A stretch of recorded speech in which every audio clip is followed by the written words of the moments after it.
ஹரி கோவிந்த கோகுலநந்தன கோவிந்த கோவிந்த கிரி கோவிந்த ஸ்ரீ வெங்கடேஷ கோவிந்த. அதனால இன்னைக்கு நேரடியா பாட்டுக்குள்ள போயிடலாம்.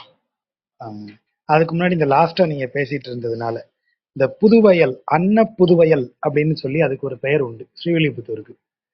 நீங்க இப்ப பாத்தீங்கன்னாலும் ஸ்ரீவில்லிபுத்தூர் வந்து நல்லா விளையிற இடம். ராஜபாளையம் வரைக்கும் கூட கொஞ்சம் ஒரு மாதிரி இருக்கும். ஆனா ராஜபாளையத்துல இருந்து நீங்க ஸ்ரீவில்லிபுத்தூரை சுத்தி இருக்கிற கொஞ்சம் இடங்கள் வந்து இந்த பக்கம் சிவகாசிக்கு அந்த பக்கம் போனீங்கன்னா அது வந்து வறண்ட இடமா தான் இருக்கும்.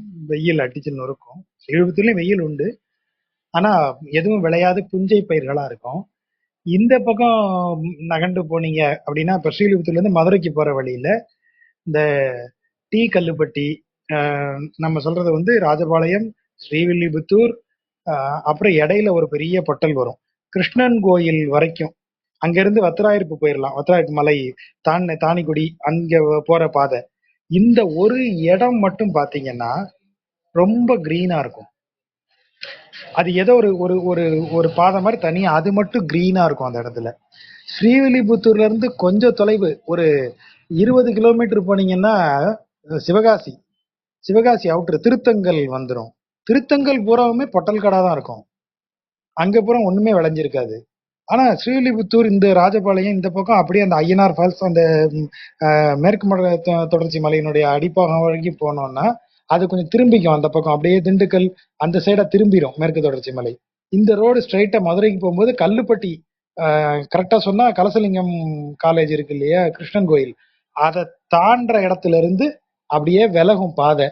திரும்ப நீங்க பழையபடி அந்த ஒரு ஒரு பொட்டல் வழியா பார்க்கலாம். ஸோ அந்த ஏரியாலேயே ஒரு ஒரு நல்ல கிரீன் பாஸ்டர் இருக்கிற இடம், கிரீன் பாஸ்டர்ஸ் நீங்க பார்க்கலாம்னா நீங்க ஸ்ரீவில்லிபுத்தூர்ல தான் இப்பவும் பார்க்க முடியும். நான் சொல்றது இப்போ பெரியாழ்வார் காலத்துல போய் நான் பார்க்கல, இப்ப பாக்குறத வச்சு சொல்றேன். அதனால அங்க எப்போதுமே அன்ன வயல், அன்ன புதுவயல் சூழ் அப்படின்னு தான் வந்து அதை சொல்றாங்க. அதனுடைய ஷார்ட் ஃபார்ம் தான் புதுவை புதுவைன்னு சொல்லிக்கிறது. புதுவயலினுடைய ஷார்ட் ஃபார்ம் புதுவை. அப்புறம் பெரியாழ்வாரை நம்ம முதல்லயே பார்த்தோம். பெரியாழ்வார் வந்து விஷ்ணு சித்தன் அவருடைய பெயர். இந்த விஷ்ணு சித்தன்கிறவர்ல பாத்துக்கிறவராக இருக்கிறார். அவர் வேத சத்துவ விசாரங்கள் அனைத்து தத்துவங்கள் எல்லாம் கற்று எல்லாவற்றிலும் மாஸ்டரா இருக்கக்கூடியவர். அதனாலதான் அவர் வந்து பாண்டியன் மதுரையை ஆள்கிற பாண்டியனுக்கு சந்தேகம் வருது எது பரதெய்வம்னு. அவன் வந்து ஒரு பொற்கிளி அதுக்கு அறிவிக்கிறான், ஒரு திட்டம் அறிவிக்கிறார் அவரு. இவ்வளவு பொன் தருவேன், யார் வந்து பரதெய்வம் அப்படின்னு எது பரதெய்வம்னு ப்ரூவ் பண்றீங்களோ, எது விவாதத்திற்கு இடமின்றி அல்லது விவாதத்திற்கு பதில் சொல்லி யார் ப்ரூவ் பண்றீங்களோ அவங்களுக்கே அந்த பொற்கிளின்னு சொல்றார். அப்போ அதை போய் ஸ்ரீவில்லிபுத்தூர் சார்பாக விஷ்ணு சித்தர் போய் அங்க நாராயணனே பரதெய்வம் அப்படின்னு நிரூபித்து அந்த பொற்கிளியை பெற்றுக்கொண்டு அவர் ஸ்ரீவில்லிபுத்தூருக்கு திரும்பி வருகிறார். அப்படி வரும்போது அவரை ஊர் எல்லையில, இவங்க ஊர் பெருமை இல்லையா ஊருக்கு, அதனால அவர்கள் எல்லோரும் அவரை ஊரின் எல்லையில் எதிர்கொண்டு வரவேற்று அவரை யானை மேல உட்கார வச்சு அழைச்சிட்டு வராங்க ஊருக்குள்ள. அப்போ இவர் வந்து நாராயணனே பரதெய்வம்னு நிரூபிச்சார் இல்லையா, இவருடைய வரவேற்பு எல்லாத்தையும் பார்க்கறதுக்காக கருட வாகனத்துல பெருமாளும் இரு தாயார் சுட பெருமாள் வந்து நின்று பாக்குறாராம். பெருமாளை பார்த்து இவருக்கு ரொம்ப ஷாக் ஆயிருச்சு. என்ன பாக்குறதுக்காக நீ வந்து இப்படி பாவப்பட்ட இந்த மனிதர்கள் இருக்கிற பூமிக்கு வந்தியே, அதனால உனக்கு கண்ணு பட்டுரும். உனக்கு கண்ணு பட்ட அந்த கண்ணேறு கழிப்பது தான் காப்பிடுதல்னு பேரு.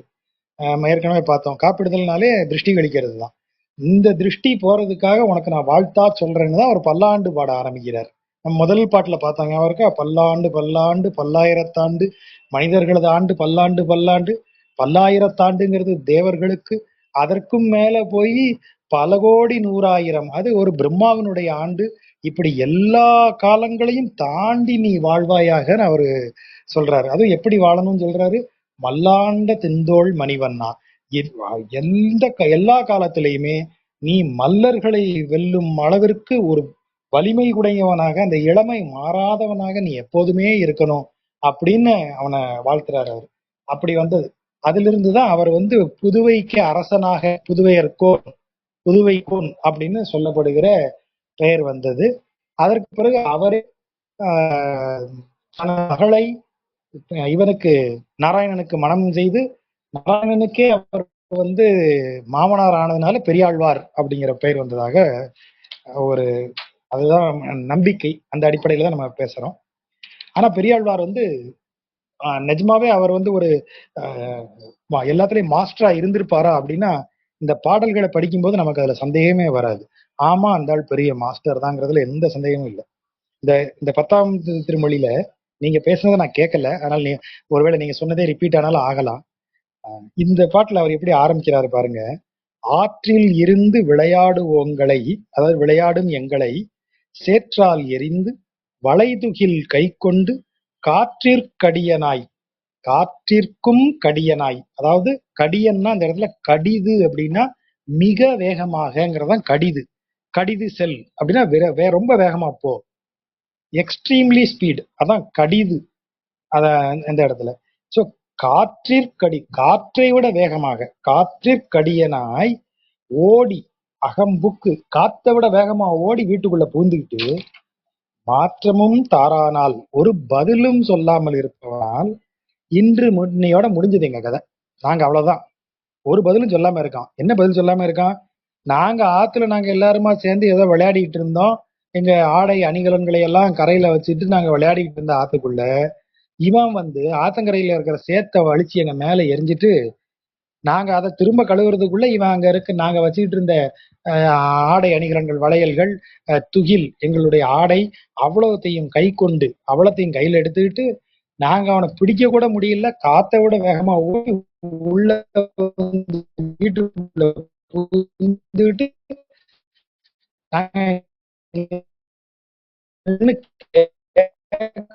வாயம் ஒரு இன்னையோட ஓஞ்சது எங்களுக்கு. அவமானம் போச்சு, நாங்க அப்படி ஆயிட்டோம் இப்படி ஆயிட்டோம் அப்படின்னு. இது மேலோட்டமா இது ஒரு குறும்புன்னு தெரியுது.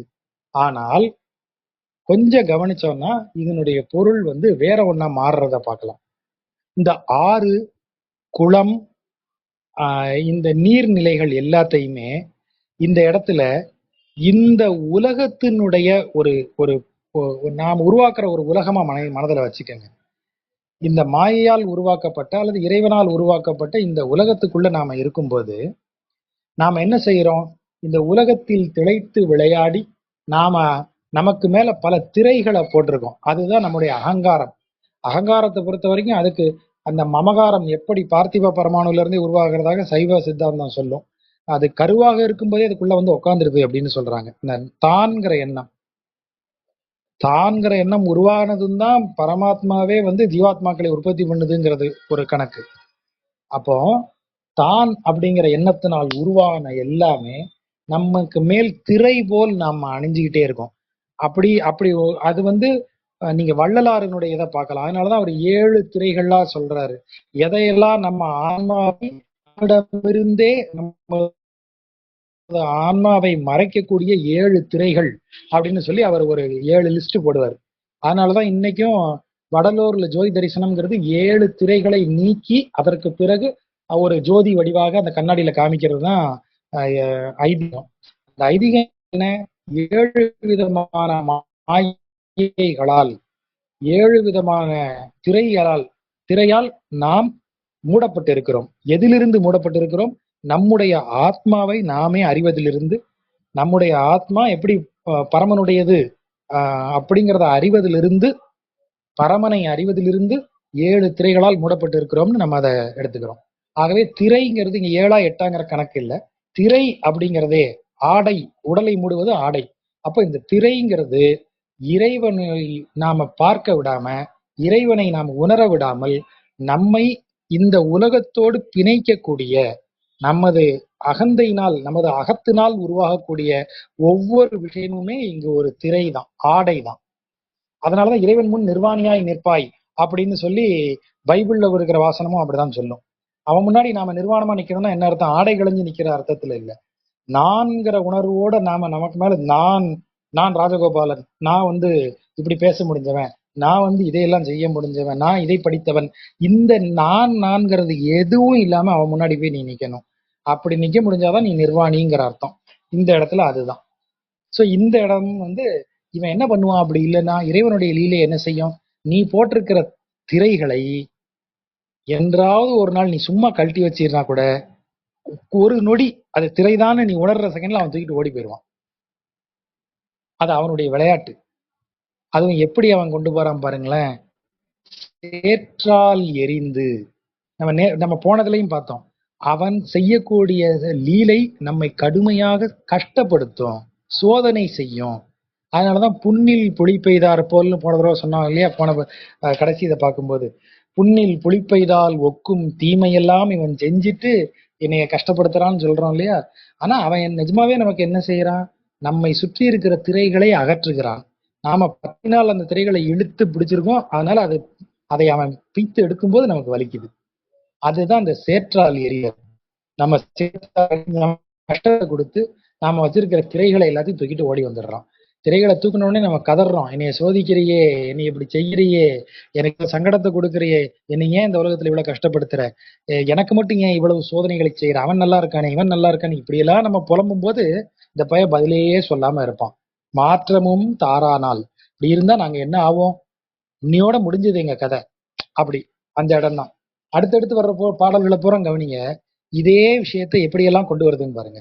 எப்படி அவன் எடுத்துட்டு போனா, குண்டலம் தாழ, குழல் தாழ, நான் தாழ, எதெல்லாம் தாழுதுன்னு பாருங்க.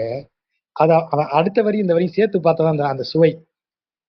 அதாவது அவன் வந்து எடுக்கிறான், எப்படி எடுக்கிறான், குனிஞ்சுதானே எடுக்கிறான். கரையில இவங்க வச்சிருக்கிறத அவன் குனிஞ்சு எடுக்கிறான். அப்படி குனிஞ்சு எடுக்கும்போது குண்டலமும் தாழுது, காதுல இருந்து இப்படி தாழுது, குழல் தலைமுடி அப்படி கீழே வலியுது, நான் கழுத்தில் அணிந்திருக்கக்கூடிய ஆபரணமும் இப்படி தாழுது. எவ்வளவு சாமர்த்தியம். இறைவன் தாழல, அவன் அணிஞ்சிருக்கிற குண்டலம் தாழுது, அவன் தலைமுடி தாழுது, அவன் அணிந்திருக்கிற நான் ஆபரணம், கழுத்தில் அணிந்திருக்கிற ஆபரணம் தாழுது, அவன் தாழல. இதெல்லாம் தாழ்தான். அப்படின்னா இவாரு, நீ எவ்வளவு பெரிய ஆளு, நீ வந்து இப்படி தாழும்படியான காரியத்தை செய்யலாமான்னு அவர் கேக்குறாங்க அவங்க. அது இவன் எப்பேற்பட்ட ஆள் அப்போ, என் திசையோரும் இறைஞ்சி தொழுது ஏத்த அப்படிங்கிற வார்த்தை. அதாவது இப்படி சொல்லணும், அத என் திசையோரும் இறைஞ்சி தொழுது ஏத்தும்படி இருந்த நீ வந்து குண்டலந்தாள குழல்தாள நான் தாள இப்படி தாழ்ந்து இந்த வண்டுமர் பூங்குழலார் துகில் கை கொண்டு இத போய் கையில எடுத்துக்கிட்டு விந்தோய் மரத்தானால் விந்தோய் மரத்தானால் வானம் வரைக்கும் உயர்ந்திருக்கிற ஒரு பெரிய மரத்து மேல ஏறி போய் நின்றுட்டேன்னா, வேண்டவும் தாரானால் நாங்க எவ்வளவு கெஞ்சினாலும் தராம இருக்கிறவனா, இதோட எங்க கதை முடிஞ்சது. அப்ப அவன் இறைவன் எப்படிப்பட்டவன், என் திசையோரும் இறைஞ்சி தொழுது ஏத்துபவன். ஐயா, தொழுதல்னாலே என்ன, தொழுதல்னாலே வணங்குதல். வணங்கும் போதே நாம அப்படி குனிந்துதானே வணங்குறோம். ஒருவரை வணங்கும் போது நம்ம அப்படியே வெறுமன தொழலையா அவங்க, என் திசையோரும் தொழுது ஏத்த இல்ல, இறைஞ்சி தொழுது ஏத்த. இறைஞ்சினா என்ன அர்த்தம், வேறு எந்த வழியும் இல்லாமல் உன்னிடத்தில் நான் வந்து வணங்குகிறேன். அப்ப அது சரணாகதி. இறைஞ்சி தொழுதல்.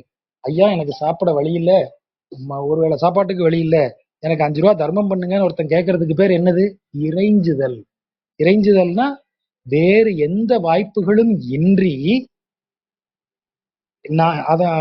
நான் வந்து உங்கள்ட்ட இல்லாம எல்லா வாய்ப்புகளும் அடைபட்டு போய் நீ ஒருவனே எனக்கு உதவ முடியும்னு உங்ககிட்ட கேட்கிறேன். அதுதான் இறைஞ்சுதல். அப்ப இவனை தொழக்கூடியவர்கள் எப்படி தொழறாங்க, வேறு எங்கும் மார்க்கம் இல்லைங்கிறதுனால இவனை வந்து இறைஞ்சி தொழுகிறார்கள்.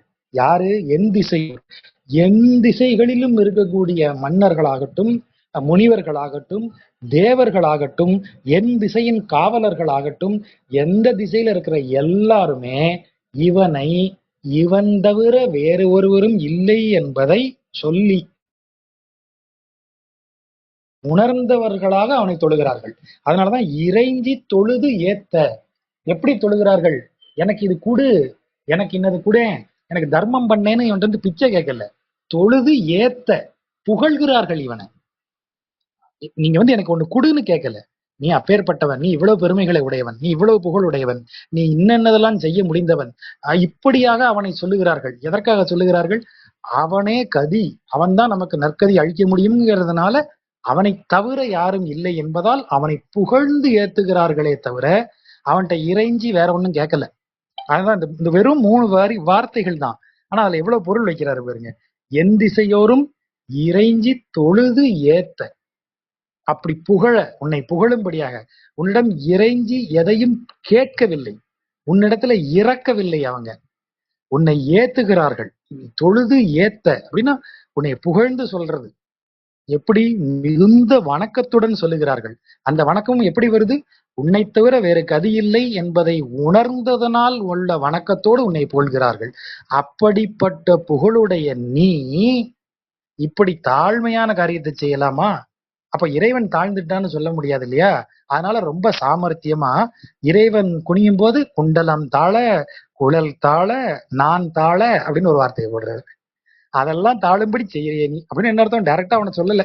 நீ பேர்பட்ட ஆட்கள் எல்லாம் உன்னைய வந்து வணங்கி உன்னைய தவிர வேற யாரும் இல்லைன்னு சரணடைந்து, உன்னிடத்தில் சரணடைந்து உன்னையே வணங்கி புகழும் போது, நீ இங்க வந்து கொண்டையில பூ வச்ச அம்மையார்களுடைய ட்ரெஸ் எல்லாம் கையில எடுத்துக்கிட்டு அது இப்படிப்பட்ட காரியம் தெரிஞ்சுட்டு மரத்துக்கு மேல போய் ஏறி உட்காந்துட்டு அவங்க கேட்டா கூட தராம இவ்வளவு கலாட்டா பண்ணிக்கிட்டு இருக்கியே, இதெல்லாம் என்ன?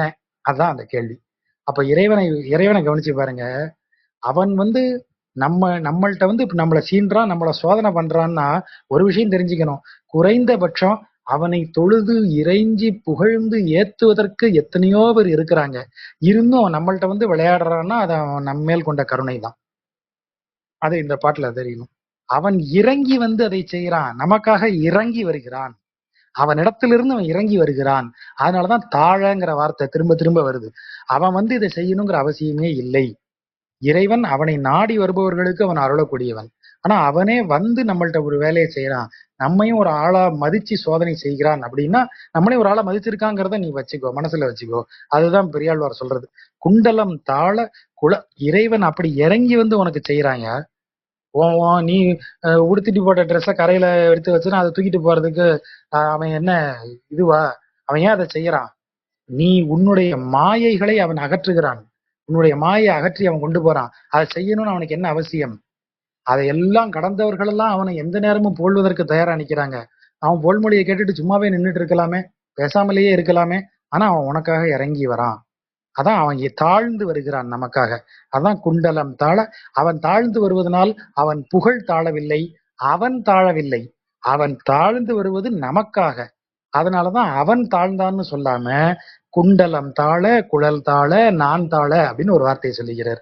என் திசையோரும் இறைஞ்சி தொழுதேத்த வண்டமர் பூங்குழலார் துகில் கை கொண்டு விந்தோய் மரத்தானால் இன்று முற்றும் வேண்டவும் தாரானால் வேண்டினாலும் தராதவனால் இன்று முற்றும். இன்னையோட முடிஞ்சது கதை. இப்படி பண்ணிட்டானே, இனிமே என்ன செய்ய போறோம்? இந்த மாதிரி பண்ணிட்டானே. அடுத்த பாட்டு இன்னும் அருமையான பாட்டு.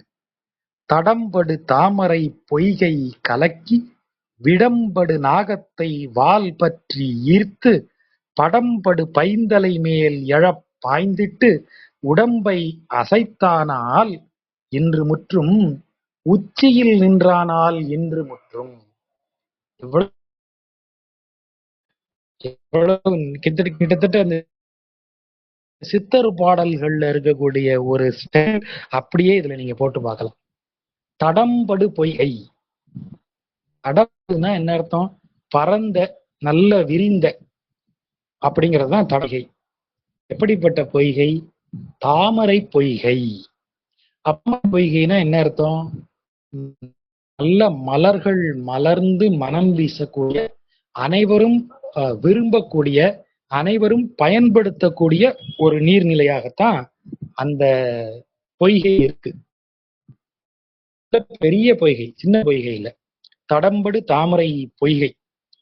அப்போ அந்த அவ்வளவு அருமையான பொய்கையில திடீர்னு வந்து காளிங்கன் எனப்படும் பாம்பு உள்ள புகுந்துருது. புகுந்ததும் என்ன ஆகிறது? அந்த பாம்பிடம் இருக்கும் விஷத்தினால் அந்த பொய்கையே மாசுபட்டு போகிறது. அது வரைக்கும் தாமரை பூத்த தடாகம், அது தாமரை மலர்ந்து அந்த இடமே பார்க்க ரம்யமாக, அந்த இடமே ஒரு அற்புதமான இடமா இருக்கக்கூடியது, காட்சியாக இருக்கக்கூடியது.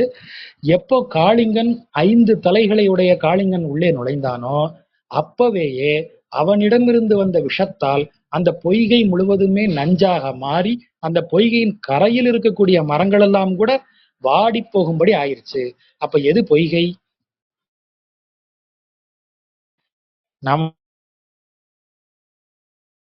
அப்படிங்கிற உணர்வு இல்லாதப்போ, நாம வெறும் இறைவனுடைய சைதன்ய ஒரு துளியாக இருக்கும்போது, நான் நான்கிற எண்ணம் இல்லாம இருக்கும்போது, நான் ஒரு தாமரை பூத்த பொய்கை. ஆனா எப்ப இதுல புலன்களால் ஆன புலன்களின் வழிப்பட்ட நான் எனும் உணர்வு உள்ள நுழையுதோ, அப்ப இந்த பொய்கையில நஞ்சு புகுந்துருச்சு. அப்ப அதனாலதான் 5 தலை கொண்ட காளிங்கன் அவன். ஐம்புலன்களால் ஆன, ஐம்புலன்களால் இயக்கப்படுகிற, ஐம்புலன்களையும் தனது கலேபரமாக கொண்டு அவற்றையே இயக்கக்கூடிய அந்த நம்ம போயிடுறோம். அப்படி அந்த உணர்வின் படி ஆட்பட்டு போகும்போது இந்த தாமரை பூத்த பொய்கை தடம்படு தாமரை விடம்படு நாகத்தால் என்ன ஆகிறது? பயனற்றதாக, நஞ்சு நிரம்பியதாக சாதனராக மாறிடுது. இப்ப என்ன செய்யறான்? இவன் வரான். எப்படி வரான் பாருங்க. தடம்படு தாமரை பொய்கை கலக்கி அவன் குளத்துக்குள்ள சும்மா இறங்கல்ல. இப்படி நமது புலன்களின் வழியால் ஊட்டப்பட்டு இருக்கிற இந்த மனம் உண்டானால், இப்படி ஒரு மானுட ஜீவன் உண்டானால், ஜீவாத்மா உண்டானால், அவன் மெல்ல ரகசியமெல்லாம் வரமாட்டான். துவக்கடீர்னு குதிப்பான். அவன் எப்படி குதிச்சான்? கரையில இருக்கிற மருத மரத்துல ஏறி அது உச்சியில இருந்து டைவ் அடிச்சு தண்ணிக்குள்ள விழறான். இங்கேயும் அங்கேயுமா குதிச்சு அந்த குளத்தையே கலக்கிறான். அந்த தொல்லை தாங்காம தான் காளிங்கன் யாராது அப்படின்னு வெளியில வரானா. ஆனா கதை. அப்ப இந்த புலன்களை சீண்டி, இந்த புலன்கள் ஒரு டெஸ்ட் அது பண்ணுதுல, நீ அப்படி பண்ணிட முடியுமா? அப்படி சோதனை கொடுத்தனா நான் ஜெயிக்க, நான் படிச்ச படிப்பு என்ன, என் அறிவு என்ன, நம்ம புலன்களை வச்சுதான் நான் ஃபைட் பண்றோம் திரும்பவும். அது இறைவன் கொடுக்கிற சோதனையா இருக்கட்டும், இறைவனே செய்யக்கூடிய ஒரு விளையாட்டா இருக்கட்டும். ஆனால் நம்ம என்ன செய்யறோம்? நம்ம அகந்தையை கொண்டு மீண்டும் இந்த புலன்களின் வழியில் நின்று அதை நம்ம எதிர்க்கிறோம்ல, அந்த விஷயத்தை சாதிக்கலாம் நினைக்கிறோம்ல, அதுதான் காளிங்கன் ஆடுற ஆட்டம். இவனை பிடிக்கிறதுக்கு என்னெல்லாமோ முயற்சி பண்றான். கோபம் அடைந்து விஷத்தை கக்கறான். இவனை வாளால பிடிச்சு மடக்க ட்ரை பண்றான். இவன் ஒவ்வொரு பிடிலையும் நழுவிட்டே போறான். இவன் மேல் விஷத்தை உமிழ முயற்சி பண்றான். அப்படியே ஒரு விஷ காற்று அவன் மேல ஊத ட்ரை பண்றான். எல்லாத்தையும் முயற்சி பண்றான் அவன். எல்லாத்துக்கும் இவன் சிரிச்சுக்கிட்டே தப்பிச்சு போயிட்டே இருக்கான். இப்போ ஒரு கட்டத்துல என்ன ஆயிடுறான்? போகும்போது படம்படு பைந்தலை. இந்த இடத்துல பைந்தலைனா பசுமை தலைங்கிற அந்த பைம்பொழில் அப்படின்னா பசுமை பொழில், பைங்கூழ் அப்படின்னா பசுமை பிளஸ் கூழ். ஆனா இங்க அப்படி இல்ல. இது பாம்பு அப்படிங்கிறதுனால படம்படு அப்படிங்கிற ஒரு முன் வார்த்தைகளை சேர்த்து பார்த்தோம்னா பைந்தலைங்கிறது விஷப்பையை உடைய தலை. பசுமையான தலைங்கிற பொருள்ல இங்க வராது. படம்படு பைத்தலை, படத்தை விரித்து வைத்திருக்கக்கூடிய விஷப்பையை உடைய தலைவி. அதான் படம்படு பைந்தலை.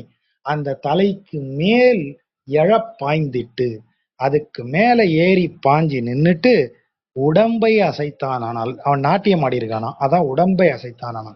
அது மேலே அவன் 2 ஆட்டம் ஆடுனான்னு வைங்களேன், நம்ம படம் அடங்கிரும். இன்னைக்கு அதான சொல்றான். அடே பையன் ஒரு காலத்துல என்ன ஆட்டம் ஆடுனா, இப்ப படம் அடங்கி உட்காந்துருக்கான். இந்த படம் அடங்குதல் என்ன? ஐம்புலன்களும் எல்லாத்தையும் நம்ம செஞ்சிட முடியும் அப்படின்னு ஐம்புலன்களும் நமக்கு சொல்லும். புலன்களின் வழி, புலன் வழி வாழ்க்கை ஒண்ணு நம்ம தேர்ந்து புலனுக்கு பின்னாலேயே உலகம், புலன்களால் ஆனதே உலகம்னு நாம நிற்கும் போது இறைவன் அதை கலக்குவான். அப்ப நம்மகிட்ட இருந்து நஞ்சு தான் வரும். அப்ப அந்த நஞ்சு இருக்கிற இடத்துல இறைவன் வருவான், அதை கலக்குவான். இந்த புலன்களை படாத பாடுபடுத்துவான். இந்த புலன்களும் எவ்வளவோ முயற்சி பண்ணும் அவனை இறைவனை தன் பிடிக்குள் கொண்டு வருவதற்கு. அவன் புலன்களுக்கு அப்பாற்பட்டவன். ஒவ்வொரு முறையும் அவன் இந்த விளையாட்டை பண்ணுவான். சிக்கிற மாதிரி தப்பிச்சு போவான், சிக்கிற மாதிரி தப்பிச்சு போவான். புலன்கள் எல்லாம் சோர்ந்து நிற்கும் போது நமக்கு மேல அவன் ஆடுவது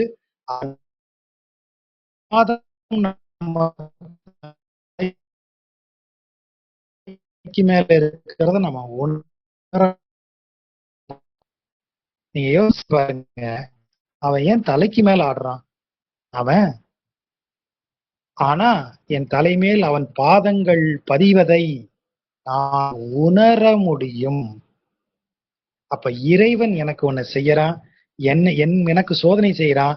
எனது அகந்தை அடங்குவதற்கும் எனது நான்கிற உணர்வு போறதுக்கும் என்னுடைய புலன்களை நீ இப்படி இல்லடா இந்த உலகம், உன் புலன்வழி உள்ளன்னு சொல்லுவதற்கு அவன் ஆடுகிற ஆட்டத்தை, அவன் பாதங்கள் ஆடுவதை, என் தலைக்கு மேல் ஆடுவதை நான் உணர முடியும், பார்க்க முடியாது. ஏன்னா கிருஷ்ணன் வந்து நிஜமா எங்க முன்னாடி ஒரு குழந்தைய வந்து ஆடுவானா? அவன் மிதிக்கிற மிதி, அவன் கால் தடம் தலையில பதியிற ஒவ்வொரு நொடியும் நான் உணர்ந்துட்டு இருக்கேன். அவன் தலைக்கு மேல ஆடிட்டே இருப்பான். அதனாலதான் அது பைந்தலை மேல் எழப்பாய்ந்திட்டு, இன்னைக்கும் காளிங்க நர்த்தனம் மாதிரி ஒரு இறைவன்கிறவன் என்ன செய்வாங்கிற குறியீடு ஒரு காளிங்க நர்த்தனத்தினுடைய தோற்றம் தான். அதை பார்த்துட்டு இருக்க அது அப்படி வரும். எப்படி கரி உரித்த பெருமான் சிவனை பார்த்தா அந்த எண்ணம் தோணுமோ, அதே மாதிரி அதை விட அருமையா இருக்கும் காளிங்க நர்த்தனம்.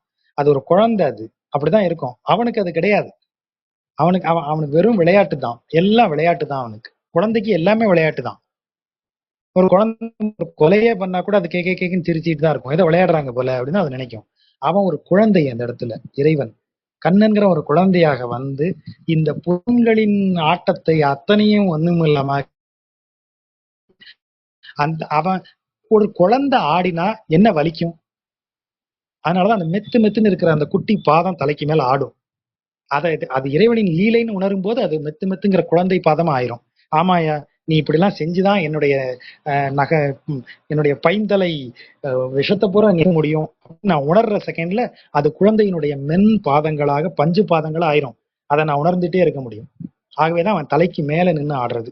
அதான் தடம்படு தாமரை பொய்கை கலக்கி விடம்படு நாகத்தை வால் பற்றி ஈர்த்து படம்படு பைந்தலை மேல் எழப்பாய்ந்திட்டு உடம்பை அசைத்தானால் இன்று முற்றும். அடுத்த வரி அதான். அதான் அந்த மேல நின்று ஆடுறதுதான். உச்சியில் நின்றானால் அவன் தான் சகசிராதரம், உச்சியில நிற்பான். அவன் தான் உச்சிக்கு மேல அந்த பாதங்கள் நிற்கும். அதனாலதான் திரும்ப திரும்ப தலைக்கு மேல கோயில்ல போய் குனிஞ்சி பெருமாள் பாதங்களை தலை மேல ஏந்திக்கிறது எதுக்கு? காளிங்கனுக்கு அவன் கால் தூக்கி அவன் தலை மேல வச்சான்னா ஏன் நம்ம தலை மேல வைக்கிறான்? காளிங்கன் நாம தான். ஆகவே உச்சியில் நின்றானால் இன்று முற்றும். எவ்வளவு பிரமாதமா எழுதியிருக்காரு பாருங்க. இதை சாதாரணமா பாருங்க. ஆமா, இது வந்து காளிங்க நர்த்தனத்தை குறிக்கும், அவ்வளவுதான். காளிங்க நர்த்தனத்தை எத்தனை தடவை சொல்லி இருக்காரு? ஏன் திரும்ப எழுதிட்டே வராரு? இந்த 215 பாத்தீங்கன்னா அங்கிருந்து நீங்க நேரடியா நான் இன்னொரு பாட்டு சொல்றேன், 220வது பாட்டுக்கு போங்க. நம்ம அப்படி போயிட்டு வரலாம் இல்லையா? தாண்டி 220வது பாட்டுக்கு போய் பாருங்க. தாழை தன் ஆம்பல் தடம்பெறும் பொய்கை வாய் வாழும் முதலை வலைப்பட்டு வாதிப்பு உன் வேழம் துயர்கெட விண்ணோர் பெருமானாய் ஆழிப்பணி கொண்டானால் இன்று முற்றும் அதற்கு அருள் செய்தானால் இன்று முற்றும். மேல என்ன நடந்திருக்கு இந்த பாட்டுல? இந்த பாட்டுல நாமே நமது புலன்களால் நாம இயல்புல நாமெல்லாம் யாரு திரும்ப திரும்ப சொல்வது என்ன? ஆன்மா அதன் ஆனந்தமயமானது. ஆன்மாவினுடைய இயல்பே ஆனந்தமயமானது. எல்லா தத்துவமும் இதை சொல்லும். அந்த ஆனந்தம் எப்படி இல்லாமலாகிறது? அப்ப அதுல வந்து மாயை உருவாக்கக்கூடிய தான் என்கிற அகம், இதெல்லாம் இந்த மமகாரம், அந்த அகங்காரம், இதெல்லாம் உள்ள நுழையும் போது நாம பொல்யூட் ஆயிடுறோம். நாம அப்படி பாதிப்பாகின உடனே நம்முடைய வாழ்க்கை, நம்ம ஆனந்தமயமான நமது இயல்பு திரைகளால் மறைக்கப்பட்டு நாம துன்பத்தில் துயரத்தில் உழலுகிறோம். இது ஒரு பொதுவான பாயிண்ட். அப்ப அந்த மாதிரி நேரத்துல நம் இயல்பு அவன் இறைவன் வந்து இந்த திரைகளை நீக்கி நம்மிடம் இருக்கிற பொல்யூஷனை அகற்றி, அப்படி அகற்றும் போது அது ஒரு சர்ஜரி தான், வலிக்கும் தான். அப்படி வலிக்க சர்ஜரி பண்ணா வாளால் அறுத்து சுடினும் மருத்துவன்பால் மாறா காதல் கொண்டன்னு நாவுக்கரசர் சொல்றாரு. அவன் சுட வச்ச கத்தியாலதான் அறுக்கிறான். அது சூடு ஒரு பக்கம், அறுக்கிற வலி ஒரு பக்கம் இருந்தா கூட அப்படி வேற எவனாவது சும்மா இங்க வாங்க எனக்கு பொழுது போல கத்தியை சுட வச்சு நீ அறுக்கிறேன்னு சொன்னா அவன் மேல பிரியமா இருப்போமா? ஆனா அதைத்தான் ஒரு மருத்துவன் செய்யறான். சீழ் கட்டி, அந்த காலத்துல சீழ் பிடிச்ச கட்டிய அகற்றுவதற்கு கத்தியை சுட வச்சு சூட்டோட சூட்டா அப்படியே அறுத்திருக்காங்க. ஆனா அப்படி அந்த அளவுக்கு எனக்கு துன்பம் விளைவிக்கிறானே ஒரு மருத்துவன், அவனை நான் கோவிச்சுக்கிறேனா? இல்லையே. மாளா காதல்ல அவன் மேல, ஐயா நல்லபடியா முதல்ல எனக்கு இதை கீறி அனுப்பு, நல்ல கத்திய சுடவை அப்படின்னு தானே நான் சொல்றேன். ஏன்னா அவன் எனக்கு நல்லது செய்யறான்னு எனக்கு தெரியுது. இப்ப வலிச்சா கூட அவன் செய்வது என் நன்மைக்குன்னு எனக்கு தெரியுது. அதுதான் இங்க இறைவன் எனக்கு ஒரு துன்பத்தை கொடுத்தால் கூட அவன் எனக்கு நன்மையை தருவான். அப்ப அவன் கொடுக்கக்கூடிய துன்பத்தை நாம நமக்குரிய அறிவாக பயன்படுத்திக்கணும். இது ஒண்ணு. இன்னொன்னு இருக்கு. நான் எவ்வளவு சரியாக உன்னை நினைத்து எல்லாம் பண்ணிட்டு இருக்கேன், உன்னை பக்தி பண்ணி உன்னை வணங்கி எல்லாம் செஞ்சிட்டு இருந்தா கூட இந்த உலக மாயை என்பது ஒவ்வொரு நொடியும் என்னைய கொஞ்சமும் விட்டுறாம தொடர்ந்துகிட்டே இருக்கு. அது என்றைக்கு இருந்தாலும் என்னை பிடிச்சிடணும்னு நினைச்சுக்கிட்டே இருக்கு. நான் இதுல இருந்து வெளியே வரணும்னு நினைக்கிறேன், நானே போய் அதுக்குள்ள மாட்டிக்கிட்டேன் புலன்களால. அப்ப நீ கலக்கி என்னைய காப்பாத்திட்ட. நான் அதற்குள்ள ஆட்படாம அதற்குள்ள சிக்கிராம நான் எவ்வளவோ கவனமா இருந்தோம். அது என்னைய வலைப்படுத்தி, அந்த வார்த்தையை பாடுங்க, வலைப்பட்டு பாதிப்புன்னா இந்த இடத்துல வேதனையை அனுபவிக்கிறது. வாதிப்பு அப்படின்னா துன்பப்பட்டு, வாதைப்பட்டு, அதான் வாதிப்பு. வாதைனா துன்பம், வேதனை அனுபவித்தல். அப்போ இங்க முதலை யாரு?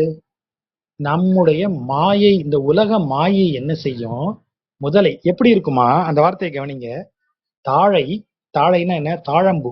தாழம்பூ எப்படி இருக்கும்? நல்லா மலர்ந்து மனம் வீசும் தாழை. நல்லா மலர்ந்து கமகமன்னு மனம் வீசும். அது எங்க இருக்கும்? கரையில இருக்கும். அப்படியே கரையெல்லாம் அப்படியே தாழம்பூ மணக்கக்கூடிய ஒரு குளம். கற்பனை பண்ணி பாருங்க. அப்படியே தாழம்பூ மலர்ந்து மனம் வீசுது அந்த குளக்கரை முழுவதும். குளத்துக்குள்ள தன் ஆம்பல் இருக்கு. தன் ஆம்பல், குளிர்ந்த ஆம்பல் மலர்கள்லாம் மலர்ந்து இருக்கக்கூடிய தடம்பெரும் பொய்கை. இதே மாதிரிதான் இந்த தடம்படு தாமரை பொய்கைன்னு சொன்னார் இல்லையா, அதே மாதிரி இது தடம்பெரும் பொய்கை, ஒரு பெரிய பொய்கை. கரையை சுத்தி ஒரே தாழை புதர்களாக வளர்ந்து தாழை மலர்கள் மலர்ந்து மனம் வீசுது. குளத்துக்குள்ள பாத்தீங்கன்னா அப்படியே ஒரே ஆம்பல் மலர்கள் மலர்ந்து கண்ணுக்கு அழகாகவும் அப்படியே காட்சிக்கு விருந்தாகவும் அப்படியே அவ்வளவு அழகா இருக்கு. அதெல்லாம் அதுல பொய்கை வாய், அதாவது பொய்கையில் வாழும் முதலை. முதலை எங்க இருக்கு? முதலை இருக்கிற இடம் கொடூரமா இருக்கா? இந்த உலக மாயை உன்னைய துன்பப்படுத்த போறேங்கிறதுனால அவர் இருக்கிற இடமே என்ன வில்லன் குகை மாதிரி இருக்குமா? இல்ல. இந்த முதலை வசிக்கும் இடம் தான் இவ்வளவு அழகா இருக்கு. தாழை தன்னாம்பல் தடம்பெரும் பொய்கையா இருக்கு அது பார்க்க. அதுக்குள்ள தன்னை அறியாம போய் காலை விட்ட யானை என்ன ஆயிடுச்சு? வேழம். அந்த வேழம் வலைப்பட்டு மாட்டிக்கிருச்சு, வலைப்பட்டு விட்டது. அது வேணும்னு அங்க அது இயல்பு, அது காலை வச்ச இடத்துல அந்த முதல்ல பிடிச்சிக்கிருச்சு. இது வேளத்தினுடைய தவறு இல்ல, நான் தவறு பண்ணல. ஆனா நான் அப்படித்தான். நீங்க எல்லா திருவிளையாடல்களையும் பாருங்க, நீ அம்மனுடைய நகையை திருடிட்ட அப்படின்னு அவன் மேல குற்றம் சொல்லுவாங்க. அம்மனே அந்த நகையை அவனுக்கு கொடுத்திருப்பா, இறைவனே நகையை கொடுத்திருப்பான். உடனே ஆண்டவா என்னை இப்படி சோதிக்கிறியே, இதுவும் விளையாட்டுகள்ல ஒன்னா, சரி வேற என்ன செய்ய, அப்படித்தானே நின்று இருக்காங்க எல்லாரும். இது நானா போய் காலை விட்டேனா? நான் வேணும்னு போய் உள்ள இறங்குனேனா? இல்ல. எனக்கு இது என் மேல விழுந்த பழி. குளத்துல போய் தண்ணி குடிக்கிறது இயல்பு. அப்படி குடிக்க குளத்துக்கு போன இடத்துல காலை இந்த முதல்ல பிடிச்சிருச்சு. வலைப்பட்டு, நான் வலையில் அகப்பட்டு கொண்டேன். நானா வலையில தேடி போய் விழல, நான் அகப்பட்டு கொண்டேன். அதான் அந்த வார்த்தை வலைப்பட்டு. வலை என்பது எப்படி விரிச்சு வச்சிருப்பான்? எல்லாருக்கும் தெரிய விரிச்சு வச்சுட்டு, எப்பா கொக்கு உனக்கு வலை விரிச்சிருக்கேன் வா விழுன்னா கூப்பிடுவான் அவன். எந்த பறவையையும் எந்த விலங்கையும் ஒருத்தன் வலை வீசி பிடிக்கிறான்னா வலையே தெரியாத மாதிரி விரிச்சிருப்பான். அதை அறியாமல் மாட்டக்கூடியதுதான் வலைப்படுதல். அப்படி வலைப்பட்டுருச்சான் அந்த வேளம். அதுவும் யாரு? நாம தான். நீ என்னதான் இறைவனை வணங்கினாலும் உனக்குன்னு சில நேரங்கள்ல சிலது நிகழத்தான் செய்யும். அப்படி நிகழும் போதும் அந்த வேளம் என்ன செய்யுது? இறைவனை தான் கூப்பிடுது. அது உணருது, ஆமா இறைவா இதுவும் சோதனை, இதுல இருந்தும் நீதான் என்னைய காப்பாற்றணும்னு சொல்லும் போது அவன் என்ன செய்யறான்? விண்ணோர் பெருமானாய், விண்ணவர்களுக்கெல்லாம் தேவனாக இருக்கக்கூடிய உயர்ந்த இடத்திலிருந்து அப்படி ஆழி பணி கொண்டானால் தனது சக்கரத்தால் அந்த பணி கொண்டு, அதாவது அந்த வேலையை முடிச்சிருக்கான். என்ன வேலையை முடிச்சிருக்கான்? இந்த முதலையிடமிருந்து அந்த வேளத்தை விடுவித்திருக்கிறான். திரும்ப அந்த வார்த்தையை கவனிங்க, ஆழி பணி கொண்டானால். ஆழிங்கிறது எதை குறிக்கும்? நம்ம திரும்ப திரும்ப பார்த்திருக்கோம். அது தர்ம சக்கரம். ஆழிங்கிறது தர்ம சக்கரம், அது தர்மத்தை குறிக்கும். அப்போ நான் என் இயல்புல இருக்கும் போதே என்னை அறியாமலேயே நான் ஒரு உலகியல் மாயையில் ஆட்பட்டு கொண்டால் கூட தர்மத்தின் வடிவாக இறைவன் வந்து தர்மத்தினால் என்னை காத்து அருள்வான். அப்படி செய்யக்கூடியவன். அப்படி தர்மம் காப்பதற்கு அவன் அருள் செய்யணும். ஆழி பணி செய்யணும்னா அந்த ஆழி பணி செய்ய அவன் அருள் செய்யணும். அதுதான் அடுத்த வரி. ஆழிப்பணி கொண்டானால் அதற்கு அருள் செய்தானால் இன்று முற்றும். இதுதான் ரொம்ப பிரமாதமா பெரியாழ்வார் வந்து அந்த ஆள் புதுவையர் கோன்னு நீங்க சொல்லலாமா? 100 தரம் சொல்லலாம். அவ்வளவு பிரில்லியண்டா எழுதி வச்சிருக்காரு. விண்ணோர் பெருமானாய் ஆழிப்பணி கொண்டானால், ஆழிப்பணிங்கிறது தர்மத்தை நிலைநிறுத்துகிற வேலை. தர்மத்தை சுழல்கின்ற தர்மத்தை இப்படி ஒரு விரல்ல தாங்கி நிற்கிறது. அப்படி தாங்கி நிற்கக்கூடிய தர்மத்தை நமக்கு, அந்த தர்மம் நமக்கு துணை வர வேண்டும் என்றால் அதற்கு அவன் அருள் செய்யணும். அதான் ஆழிப்பணி கொண்டானால் அதற்கு அருள் செய்தானால், அந்த வார்த்தை அதற்கு அருள் செய்தானால் இன்று முற்றும். இப்ப இந்த 2 பதத்தையும் படிச்சு பாருங்க. தடம்படு தாமரை பொய்கை கலக்கி விடம்படு நாகத்தை வால் பற்றி ஈர்த்து படம்படு பைந்தலை மேல் எழப் பாய்ந்திட்டு உடம்பை அசைத்தானால் இன்று முற்றும். உச்சியில் நின்றானால் இன்று முற்றும். தாழை தன் ஆம்பல் தடம்பெறும் பொய்கைவாய் வாழும் முதலை வலைப்பட்டு வாதிப்பு உன் வேழம் துயர்கட விண்ணோர் பெருமானாய் ஆழிப்பணி கொண்டானால் இன்று முற்றும். அதற்கு அருள் செய்தானால் இன்று முற்றும். வாதிப்பு உன், வாதிப்பை உண்ணக்கூடிய, அதாவது வாதிப்பை அனுபவிக்கக்கூடியங்கிற அர்த்தம். அவ்வளவு பிரமாதமான பாட்டு. இப்போ 216வது பாட்டுக்கு போயிடுவோம். விட்ட இடத்துல இருந்து வருவோம். தேனுகன் ஆவி செகுத்து பனங்கனி தான் எரிந்திட்ட தடம்பெறும் தோளினால் வானவர் கோன் விட வந்த மழை தடுத்து ஆனிரை காத்தானால் இன்று முற்றும். அவை உய்ய கொண்டானால் இன்று முற்றும். இப்ப நேரடியா அவன்கிட்ட கெஞ்ச ஆரம்பிச்சாச்சு. அவன்கிட்ட என்ன சொல்லி கெஞ்சுறாங்க பாருங்க. இந்திரன் யாரு? தேனுகன் ஒரு கழுதை வடிவில் வரக்கூடிய அசுரன். இந்த கழுதைங்கிறது தமசுங்கிறதுக்கான விலங்கு. அது தாமச குணத்தினுடைய ஒரு உதாரணமாக வரக்கூடிய விலங்கு வந்து கழுதை. இப்ப ராஜசம்னா சிங்கத்தை சொல்றோம். இதுக்கு வந்து தமசுக்கு வந்து கழுதைய உதாரணமா சொல்ற வழக்கம் உண்டு. அப்ப தேனுகாசுரன் கழுதை வடிவில் வந்தவன். அப்படியே என்ன அர்த்தம்? தாமச குணம் வந்ததுன்னா அதை அவன் என்ன செய்யறான்? ஆவி செகுத்து அவனுடைய சோழிய முடிச்சு அந்த கழுதையை அப்படி கால்களை பிடித்து சுழற்றி வீசி எறிகிறான். வாளை பிடித்து நினைக்கிறேன். கன்றைத்தான் காலை, பகாசுரன் வந்து கன்றாக வரும்போது அவனை தான் காலை பிடிச்சு எறிகிறான். இதை வாளை பிடிச்சு நினைக்கிறேன், ஞாபகத்துல இல்லை. ஆனா அவனை தூக்கி சுழற்றி எரிஞ்சு, இவன் எரிஞ்சதுல அந்த கழுதை அப்படியே உயர்ந்து போய் ரொம்ப உயரமா இருக்கிற ஒரு பனை மரத்துல போய் மோதி அந்த கழுதை கீழே விழுந்து இறந்து போகுது. இந்த கழுதை மோதின வேகத்துல அந்த பனை மரத்துல இருக்கக்கூடிய பனம் பழமெல்லாம் கீழே உதிருது. இந்த ஆளு கண்டிப்பா ஸ்ரீவில்லிபுத்தூர்காரன் தான், அதுல எந்த டவுட்டும் கிடையாது.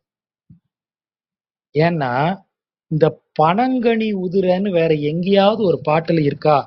வேற எந்த பாட்டுலயும் இருக்கான்னு பாருங்க. இந்த பனங்கனி உதிர்றதுக்கு பின்னாடி ஒரு பெரிய லாஜிக் இருக்கு. நீங்க ஒரு மாமரம் இருக்கு, ஒரு புளிய மரம் இருக்கு, ஒரு நாவல் மரம் இருக்கு, அத்தி மரம் இருக்கு. இதை எல்லாத்தையும் நீங்க கிளைய பிடிச்சு உலுப்புங்க, உங்களுக்கு அது கீழே விழுந்துரும். அந்த கனிகள் எல்லாம் கீழே விழுந்துரும். ஏன்னா நீங்க உலுப்புனா ஆடும் இந்த மரங்கள்லாம். உங்களுக்கு சோதனை செய்யணும்னு நினைப்பு இருந்தா நீங்க கிளம்பி போய் ஏதாவது ஒரு பனை மரத்தை அல்லது குறைந்தபட்சம் ஒரு தென்னை மரத்தை பிடிச்சி உலுப்பி பாருங்க, ஒரு காயாவது உங்க தலையில விழுதாங்க. தென்னை மரத்தையோ பனை மரத்தையோ உலுப்பவே முடியாது. நாம இப்படி கீழே இருந்து இப்படி 4 ஆட்டு ஆட்டின உடனே அந்த மரத்துல இருந்து படபடன்னு எல்லாம் கீழே விழுங்கிறது. பனை மரத்துட்டையோ தென்னை மரத்துட்டையோ அந்த வேலை நடக்கவே நடக்காது. இவர் ஸ்ரீவில்லிபுத்தூருக்கு போனீங்கன்னா பனைமரம் தான் ஜாஸ்தி ஊரை சுத்தி எல்லா இடத்துலையும். பனைமரத்தை உலுப்பி பனங்காய விளைவிக்க முடியாது. எங்க ஊர் பக்கம் ஒரு பழமொழி உண்டு, அது இந்த சொலவடை, பழமொழின்னு சொல்லக்கூடாது, சொலவடை உண்டு. ஆமா, அவன் பெரிய பனம்பழம் உலுப்பிடுவான் அவன். அப்படி அப்படி நக்கல் அடிக்கிறது.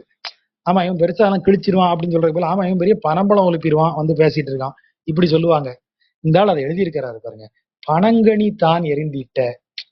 இவன் பனம்பழம் விழும்படியாக கழுதையை தூக்கி எறிஞ்சான்னு எங்கேயும் கிடையாது. இவர் எழுதுறாரு அதை. ஏன்னா இவர் திருவிழித்து இருக்காரு. பனைமரத்தை வந்து ஒரு பொருளை எரிஞ்சு பனைமரத்தையே அதிர வச்சு அந்த கனிகள் கீழே விழும்படி சீக்கிரத்துல விழாது. பனங்கனி அது விழணும்னா அதுவே பழுத்து விழுந்தாதான் உண்டு. நீங்க மரத்தை ஆட்டிலாம் நொங்கு எல்லாம் விழவே விழாது. அப்படி பனைமரமே அந்த பனங்கனிகளை உதிர்க்கிற அளவுக்கு இவன் வீரமுடைய தோள், இவன் தோள் வலிமை அப்படிப்பட்டது. அதைத்தான் அந்த ஆள் எழுதுறாரு. தடம்பெருந்தோளினால், இந்த தோளால் என்னையா செய்ய முடியும்? ஏன் அவன் ஒரு கழுதையை தூக்கி எறிஞ்சானா பனைமரமே அந்த காய் கனிகளை எல்லாம் உதிர்த்துரும். அப்பேற்பட்ட வலிமை உடையவன் அவன். அது எவ்வளவு அழகா, வெறும் இந்த பனங்கனிங்கிறது ஒரு சொல்லா தாண்ட முடியாது. அந்த ஊர்ல இருந்தவன் பனைமரத்தை பத்தி தெரிஞ்சவனுக்கு தான் இந்த ஆள் இப்படி எழுதியிருக்காருங்கிறது தெரியுது. பனங்கனி தான் எரிந்திட்ட, நான் அது வரைக்கும் அவரை பெரியாழ்வார் ஆனா அந்த பனங்கனிங்கிற வார்த்தையை பார்த்தவனையோ நீ நம்மாலியா அப்படி ஒரு பிரியம் வந்துருது. அதை அதை அப்படிதான் எழுத முடியும். தேனுகன் ஆவி செகுத்து பனங்கனி தான் எரிந்திட்ட தடம்பெரும் தோளினால் வானவர் கோன் விட வந்த மழை தடுத்து. இப்ப வானவர் கோன் யாரு? இந்திரன். இந்திரன் என்பவனே இந்திரியங்களின் அரசன், போகங்கள் அனைத்திற்கும் அரசன், சொர்க்கத்தின் அதிபதி. சொர்க்கம் எதை கொடுக்கும்? ஏற்கனவே பார்த்திருக்கோம்.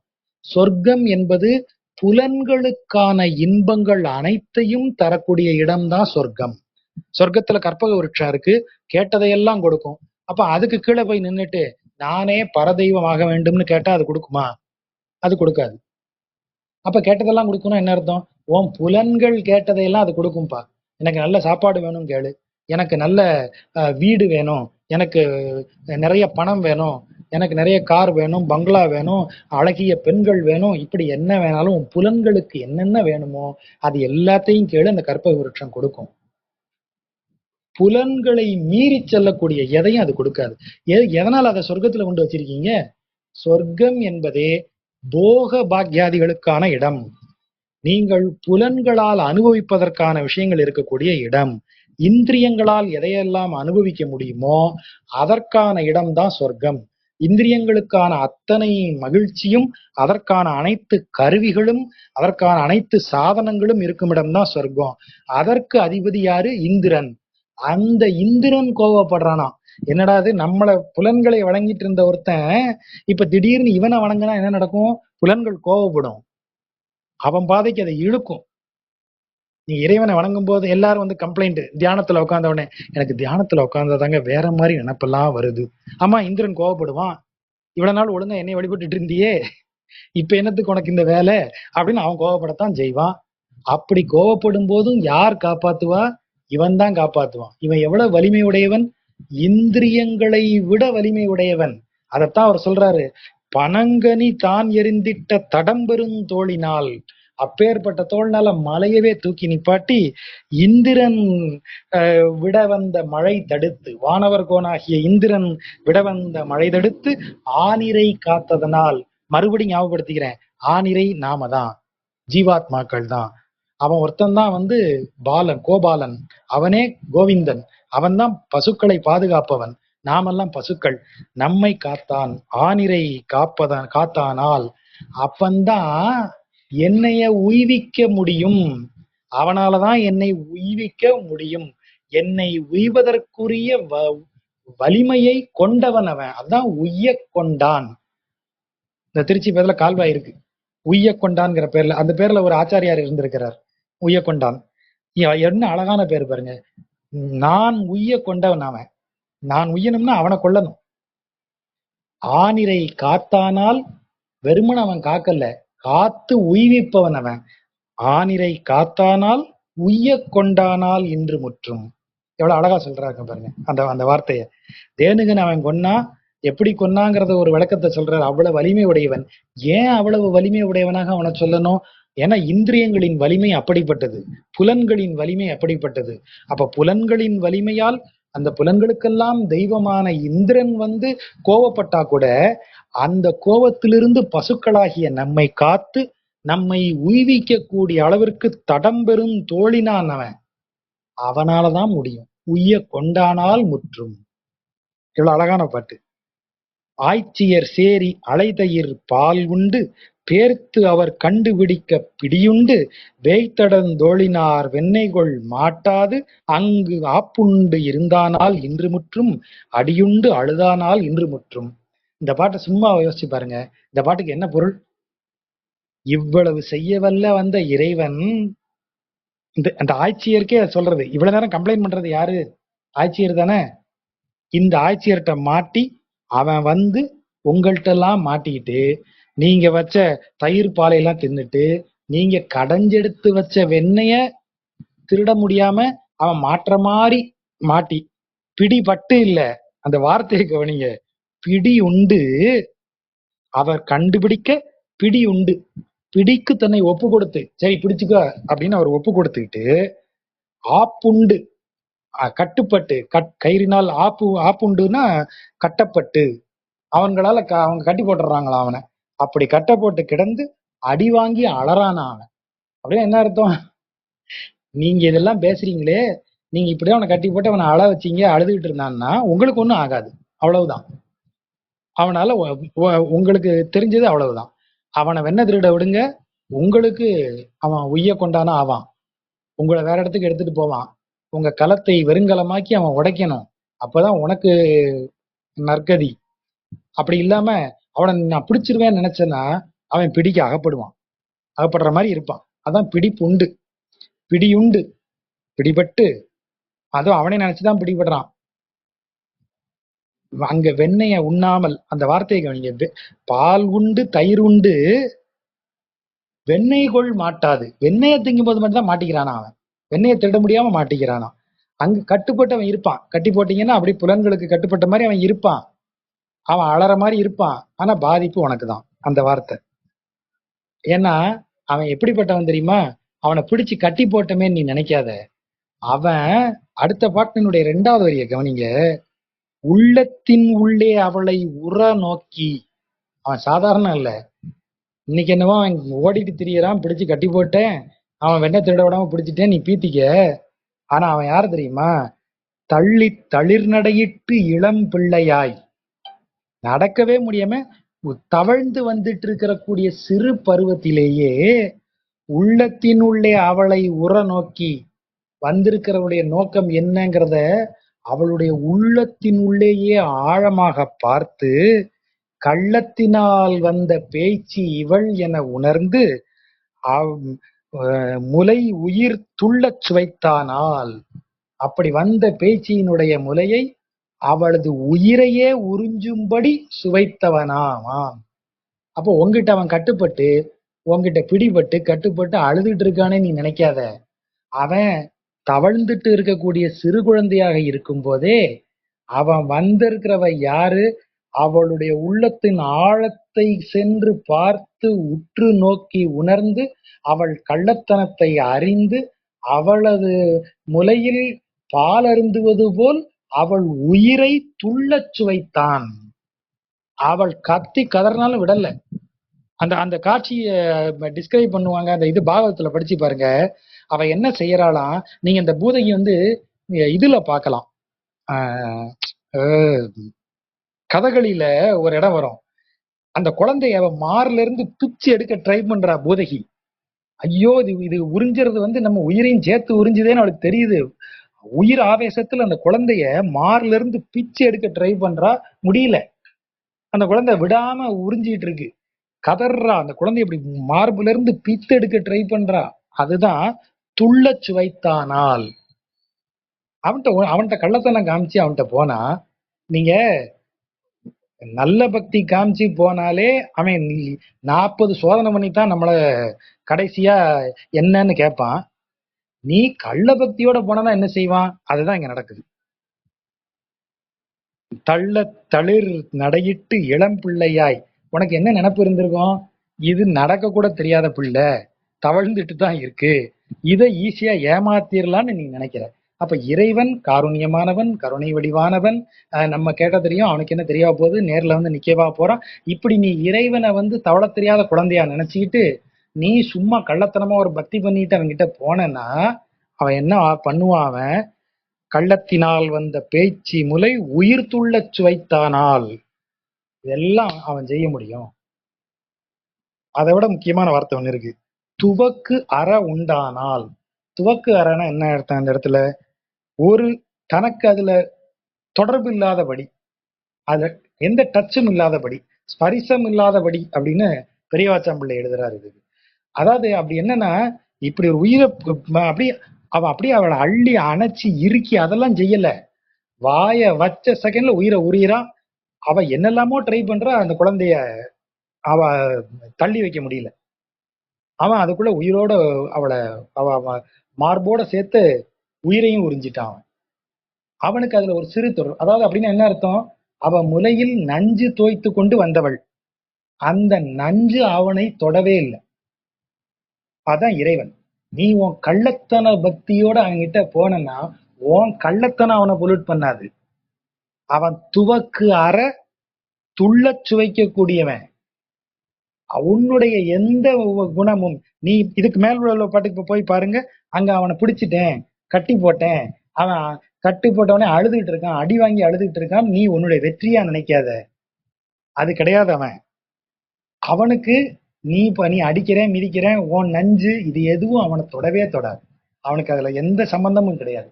துவக்குற இருக்கக்கூடியவன் அவன். அதான் இந்த ஒரு பாட்டுக்கு அடுத்த பாட்டு அழகா வைக்கிறார் அவர். மாவலி வேள்வியில் மான் உருவாய் சென்று மூவடி தா என்று இறந்த இம்மண்ணினை ஓரடி இட்டு இரண்டாம் அடிதன்னிலே தாவடி இட்டானால் இன்று முற்றும் தரணி அளந்தானால் இன்று முற்றும். இதுவும் அதுக்கான பதில் தான். அவன் யாரு? உன்கிட்ட கட்டுப்பட்டு நீ அடிச்சவனே அழுதுட்டு இருக்கிறவன் நினைச்சியா? அத அவன் செய்யக்கூடிய சேட்டை. நீ என்னமோ நினைச்சுக்கிட்டு இருக்க நீ ஜெயிச்சுட்டுதா. அவன் இதே மாதிரிதான் மாபலி சக்கரவர்த்தியினுடைய வேள்வியில மான் உருவாய் குள்ளமான ஒரு பிரம்மச்சாரி உருவத்துல போய் நின்னுட்டு மூவடி தான்னு கேட்டு ஒரு அடி வச்சு இந்த மண்ணை இம்மண்ணினை ஓரடி இட்டு மொத்த மண்ணையும் ஒரே அடியில இட்டு ஒரே அடியில அளந்து இரண்டாம் அடிதண்ணிலே தாவடி தாவு அடி, தாவடினா தூக்கி வச்ச அடி, தூக்கி வைத்த அடியால் விண்ணையும் அளந்து, அதான் தரணி அளந்தானால் அவன் உலகத்தையே அளந்துடக்கூடியவன் அந்த குழந்தை. உன்னுடைய உள்ளத்தின் உள்ளே உற நோக்கக்கூடியவன் அவன். உன்னுடைய எந்த கள்ளத்தனத்தையும் துவக்குற அவன் கையாளக்கூடியவன். அப்பேற்பட்ட தெய்வம் அவன். அதான் அவன் அவதாரங்களின் வழியாக என்ன அழகா சொல்றாங்க பாருங்க. இறைவனோட பிரம்மாண்டம், இறைவன் எவ்வளவு பெரியவன் அதை சொல்லிட்டே வராங்க. அவன்கிட்ட தான் நம்ம சரணடைய முடியும். அப்படிப்பட்டவன்கிட்ட தான் இப்ப இந்த பாட்டு 220 பாட்டுக்கு இப்ப திரும்ப வந்து பாருங்க. இப்படி நீ அவனை ஜெயிச்சுட்டு நினைக்கிறது என்னது? தாளை தன்னாம்பல் தடம்பெறும் பொய்கை வாய், இதெல்லாம் ஜெயிச்சத மாதிரி நீ அந்த குளம் அழகா இருக்குன்னு நினைச்சுக்கிட்டு இருக்க. ஆனா நீ முதல வாயில மாட்டிருக்க, அதுல போய் சிக்கியிருக்க. அப்ப நீ அவனை வணங்கினால்தான் அவன் உனக்கு அருள் செய்வான். அதற்கு அருள் செய்தானால் அந்த பாட்டு. வானத்து எழுந்த மழைமுகில் போல் எங்கும் காணத்து மேய்ந்து கழித்து விளையாடி ஏனத்து உருவாய் இடந்த இம்மண்ணினை தானத்தே வைத்தானால் இன்று முற்றும் தரணி இடந்தானால் இன்று முற்றும். எது உலகம்? நம்ம நீளம் பேசும்போது பார்த்தோம் இல்லையா, அந்த திருணவர்தனுக்கு சொன்னோம் இல்லையா, சப்தம் ஒலிகளால் அவன் உலகை உருவாக்கக்கூடியவன். நம்ம அதை சொன்னோம் இல்லையா, எல்லாற்றுக்கும் ஒரு பெயர் போட்டு அந்த பெயர்களின் வழியாகத்தான் நாம் இந்த உலகை அறிந்து வைத்திருக்கிறோம். நாம் அறிந்த உலகம் என்பது நாம் பெயரிடுவதால் உருவானது. நாம பெயரே இடாத ஒன்றை பார்த்தோம்னா நம்ம திகைச்சுதான் நிற்போம். அப்ப அது நம்ம உலகத்துக்குள்ள இல்ல. ஒரு பேர் போட்டோம்னா அது நம்ம உலகத்துக்குள்ள வந்துருது. சப்தாகரண விருத்தி. அப்போ ஒரு ஒலிக்குறிப்பால் நமக்கு சுத்தி உலகம் இப்படி உருவாகி வந்துகிட்டே இருக்கு. அப்போ அந்த ஒவ்வொருவருக்கும் ஒவ்வொரு உலகம். ஆனா இந்த உலகம் எங்கு இருக்க வேண்டும், எப்படி எந்த இடத்துல இருக்கணுங்கிறத நிலை நிறுத்தக்கூடியவன் யார்? அவன் இறைவன். அவன் தான் அதனுடைய அதான் ஸ்தானத்தைனா ஸ்தானம், ஸ்வஸ்தானம் அப்படின்னு அவர் எழுதுறாரு பெரியவாச்சான் பிள்ளை. ஸ்தானம்னா இடம், ஸ்வஸ்தானம் அதனுடைய இயல்பான இடம். அது எங்க இருக்கணுமோ அந்த இடம். ஒரு இடத்துல வை இல்ல, அது எந்த இடத்துல இருக்கணுமோ அந்த இடத்துல வை. அதுதான் ஸ்வஸ்தானம். ஒரு தீப்பெட்டி கீழே விழுந்துருச்சு, தீப்பெட்டி எடுத்து மேல வைப்பா அப்படின்னு சொன்னா அது ஸ்தானம். நான் என்ன சொல்றேன், தீப்பெட்டியை எடுத்து அந்த விளக்குக்கு பக்கத்துல இருக்கிற இடத்துல வை. அதுதான் அதனுடைய ஸ்வஸ்தானம், அது இருக்க வேண்டிய இடம். அப்ப அதைத்தான் இங்க தானம்ங்கிற பேரால ஸ்தானத்தைங்கிறத தானத்தைன்னு எழுதுறாரு. அது எங்கு இந்த உலகம் இருக்க வேண்டுமோ அந்த இடத்தில் கொண்டு நிலைநிறுத்தக்கூடியவன் இறைவன். அப்ப இதுக்கு முன்னாடி இருக்கிறது பூரா இந்த உலகம் இப்படி இருக்கக்கூடியது, அப்படி இருக்கக்கூடியது, இந்த முதலைகள் பதுங்கி இருக்கக்கூடிய ஒரு குளமாக இருக்கக்கூடியது, விடநாகம் பதுங்கி இருக்கக்கூடிய உலகமாக இருக்கக்கூடியது அப்படிலாம் இருக்குமானால், அந்த உலகத்தை எந்த இடத்தில் பொருத்தமா அது தன் இயல்பில் இருக்கணுமோ அங்கே வைக்கக்கூடியவன் எம்பிரான். அதை அவன் எப்படி செய்வான்? அதுதான் ஆச்சரியம். வானத்து எழுந்த மழைமுகில் போல் எங்கும் கானத்து மேய்ந்து விளையாட்ட செய்வான். அவன் கழித்து விளையாடி, அந்த வார்த்தைக்கு அவன் விளையாட்டா செய்வான்.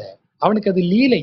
உன் உலகத்தை இங்க புரட்டுறதும் அப்படி மாத்துறதும் அப்படி மாத்துறதும் நீ உணர்ந்து வணங்கும் போது வந்து எடுத்து உன்னை நீ எங்க இருக்கணுமோ அந்த இடத்துல கொண்டு வந்து வைக்கிறதுமானது அவனுடைய விளையாடல். கழித்து விளையாட்டு அவனுடைய களி. அது கானத்து மேய்ந்து கழித்து விளையாடி ஏனத்து உருவாய், பன்றியினுடைய உருவாய் வந்து இடந்தல். இடந்தல்னா என்ன? பன்றிக்கு இருக்கக்கூடியது தேற்றை, வெளியில வரக்கூடிய பல். வாய்க்குள்ள இருந்தா அது பல், வாய்க்கு வெளியே வரும்போது அது தேற்றை. யானைக்கு இருக்கக்கூடியதுக்கு பேரும் தேற்றை, கோடு. இது எல்லாமே இந்த வளைந்து வாயை விட்டு வெளியில வரக்கூடிய பற்களை குறிப்பது. அந்த தேற்றையால பூமியை இப்படி குத்தி இப்படி கிளறும். அதற்கு பேர் தான் இடந்து. அதான் இடர்ந்தல் அப்படின்னா அப்படி மண்ணோட அப்படி குத்தி அப்படி தூக்குறது. அத அப்படி இடந்து இம்மண்ணினை தானத்தே வைத்தானவன். மூக்குனால மூக்குனாலன்னு சொல்றது ஒரு ஒரு ஒரு வார்த்தை. ஆனா அது மூக்கு இல்லை. தன்னுடைய இரு பற்களாலும், இரு கோரை பற்கள், தன்னுடைய இரு தேற்றை பற்களால் இந்த பூமியை அப்படியே தூக்கி அது எங்க இருக்கணுமோ அங்க கொண்டு வச்சவன். அதை அவன் எப்படி செஞ்சான்? கழித்து விளையாடித்தான் செஞ்சான். கஷ்டப்பட்டுலாம் செய்யல. அவனுக்கு அது ஒரு விளையாட்டு. ஏனத்து உருவாய் வந்து கழித்து விளையாடி அது எப்படி பண்ணியிருக்கான் அவன் பாருங்க. வானத்து எழுந்த மழைமுகில் போல். எதுக்கு அந்த ஊமையை சொல்றாரு? ஒன்று அவனுடைய நிறம் பன்றியாக வந்தது, கரும்பன்றி. வானத்து எழுந்த மழைமுகில் போல் அவன் கருநிறமாக வந்திருக்கான், இதை செஞ்சிருக்கான். சரி, இன்னொன்னு மழைமுகில் போல் அவன் கருணை பொழியக்கூடியவன், கருணை நிரம்பியவன். இந்த உலகம் வாழ வேண்டுமென்றால், இம்மண் வாழ வேண்டுமென்றால் இம்மண்ணுக்கு மழை அவசியம். மழை இல்லாத மண் வெறும் எந்த உயிர்களும் தழைக்க முடியாத ஒரு இடம் இல்லையா? அப்ப மழைமுகில் போல வந்து இந்த மண்ணை சரியான இடத்துல வைக்கிறான் அவன். அப்படின்னா என்ன அர்த்தம்?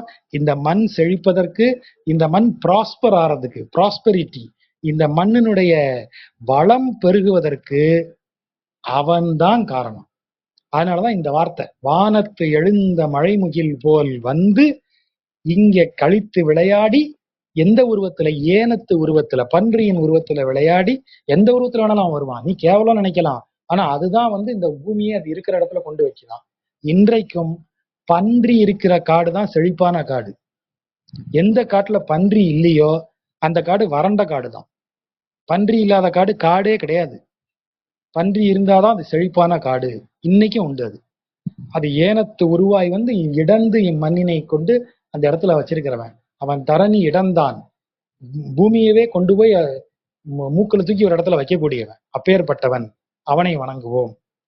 அதுதான் இங்க அங்கமல கண்ணன் தன்னை அசோதைக்கு மங்கை நல்லார்கள் தாம் வந்து முறைப்பட்ட அங்கு அவர் சொல்லை புதுவைக்கோன் பட்டன் சொல் இங்கு இவை வல்லவர்க்கு ஏதம் ஒன்றும் இல்லையே. ஏதம்னா இந்த இடத்துல பொல்லாங்கு அப்படின்னு பொருள் சொல்றார் பெரியவாச்சாம்பிள்ளை. பொல்லாங்குன்னா அவர்களுக்கு எந்த விதமான கெட்ட பெயரும் வராது, அவப்பெயர்கள் எதுவும் உண்டாகாது, அவர்களுக்கு எந்த அவமானங்களும் உண்டாகாது.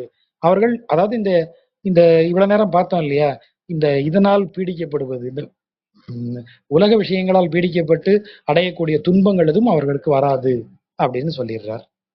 இந்த அளவுல என்னுடைய பார்வை. நண்பர்கள் எதுவும் சந்தேகம் இருந்தா கேட்கலாம்.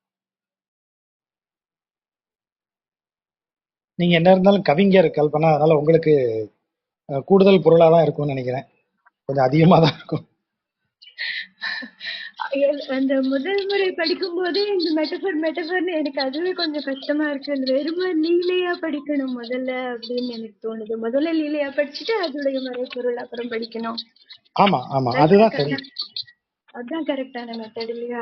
முதல்லயே மெட்டபருக்கு போயிட்டா அந்த லீலையை என்ஜாயே பண்ண முடியாது இல்லையா?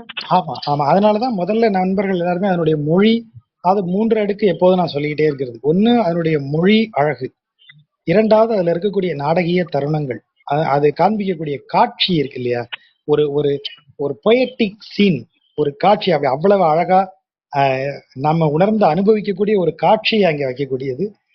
சொல்லின் அழகு, அந்த காட்சியின் அழகு, இது ரெண்டும் மாறி மாறி வந்துடும்.